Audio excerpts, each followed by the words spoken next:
Hello everybody and welcome to this video. So in this one I'm going to show you how I mix CSS, Cinematic Studio Strings, as it's a pretty popular library. So I'm gonna show you how to go from this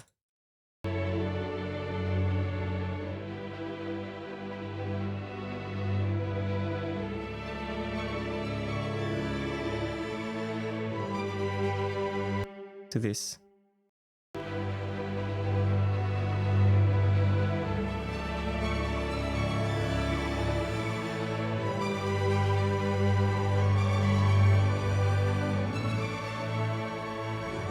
So as you can see, there is quite a big difference of size and clarity. Now in this track I have a bit of CSS as well for the solos, but we're going to focus mostly on CSS. So I'm just gonna turn this on.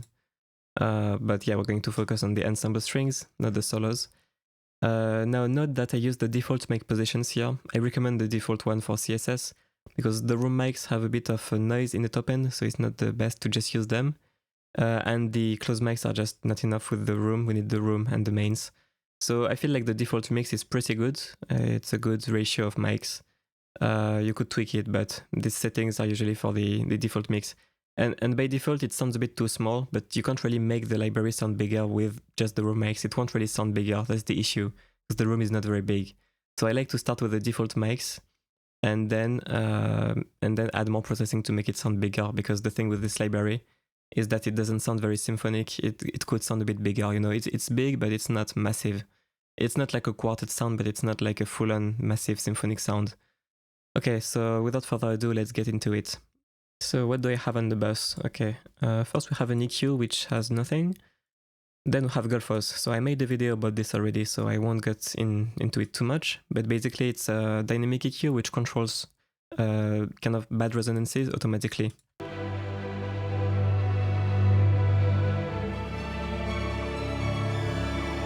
So in that case, it can help my bass be a bit more consistent in the low end, which is cool. And also cut the mids a bit to get more clarity.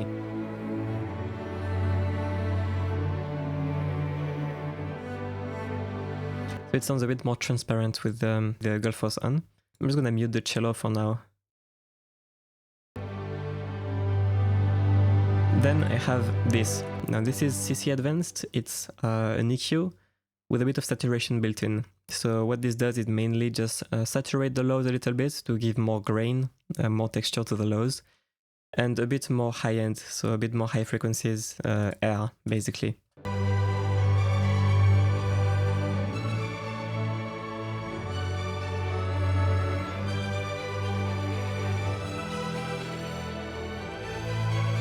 You know, it just opens up the sound a bit more.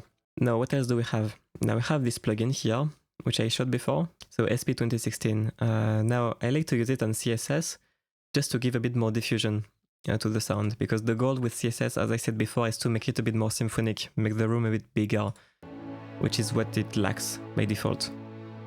So we use this reverb as a room, a very short decay, position to the max, and a bit of mix. So it's just essentially like a short ambient room that's going to make the library a bit less precise, a bit more diffuse. It almost adds an echo afterwards, so check it out.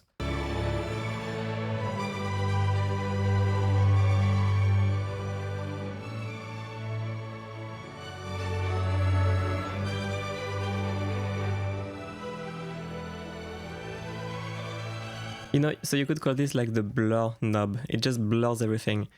So why do we need this? Because we want to simulate more players, we want to simulate a bigger room. So we want something that's a bit less tight and defined. At least that's my goal, to make CSS sound a bit like Abbey Road or RStudios, essentially. So 16% is not much, but it helps kind of blur the sound a bit more. Especially on the shorts.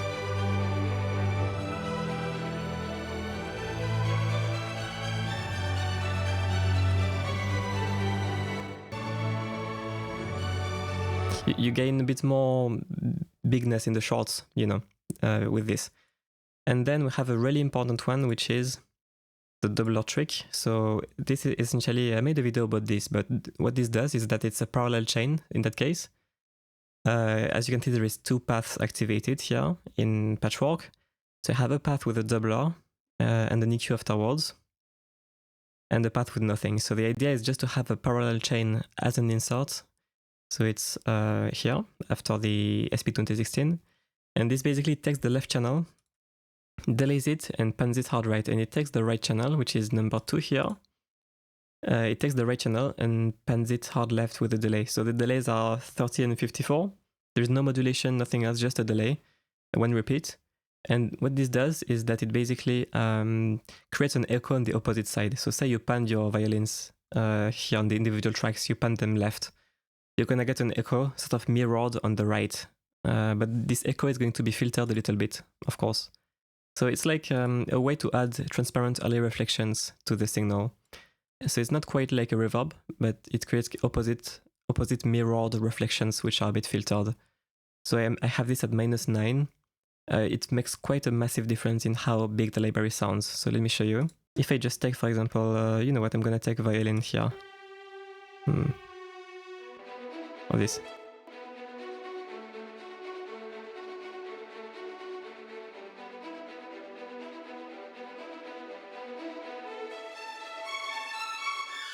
Yeah, as I boost it, you can hear the echo on the other side. So it's going to be directly mirrored because it's essentially swapping the channels, you know.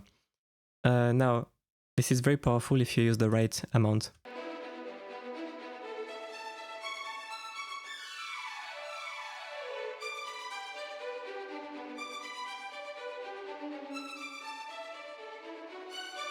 Suddenly you feel like you're in a bigger space, but it's quite transparent and it doesn't really destroy the sound, which is cool.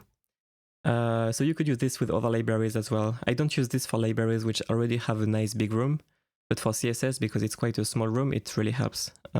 So it's on the strings bus, you know, -9, and it really helps kind of give size to all the strings. So this really helps fatten the whole strings bus.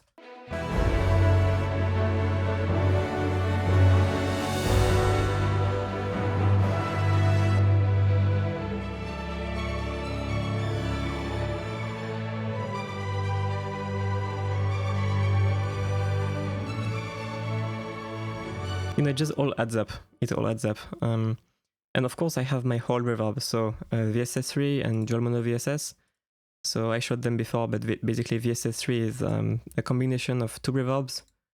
I mean, the send is called VSS3, but there is actually 2 reverbs inside. So there is VSS3, 2.3 seconds. You can see the settings here, pretty standard hall.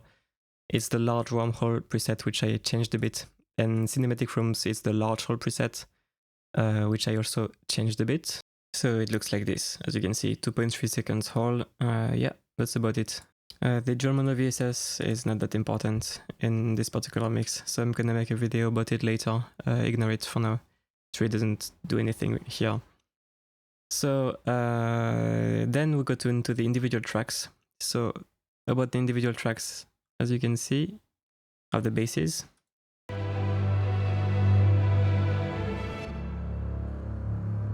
A bit less mud, a bit more crispiness. Not too high because there is noise up there. And then some panning. A bit more to the right for separation. Keep in mind that the blur thing here with the opposite echoes, it also kind of narrows the panning. So you can't really pan as hard if you don't have the blur thing. You don't want to pan too hard or it sounds isolated and disjointed, you know, but you can get a bit more separation with panning.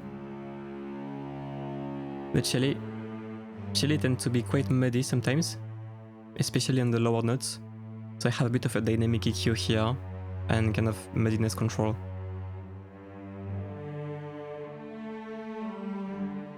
You can see it's much cleaner with the EQ on, as you can see.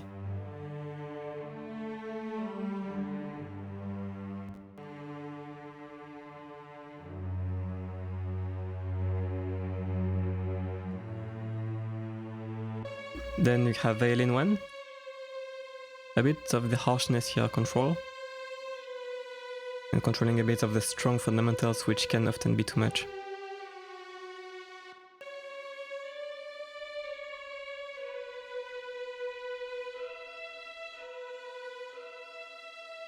Sounds a bit more silky with these cuts.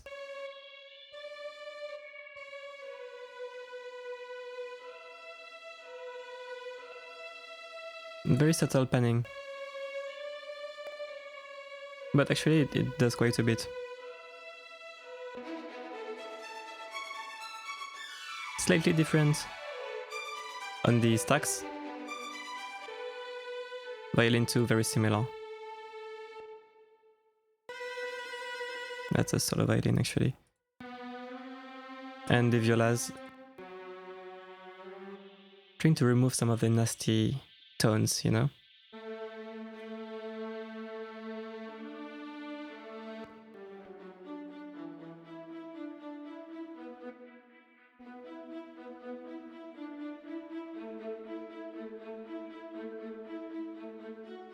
So, you know, all of this combined really makes CSS sound bigger, but the big important thing is really the strings bass. That's where most of it happens. The rest is just EQ cleanup and panning. This is with precedence.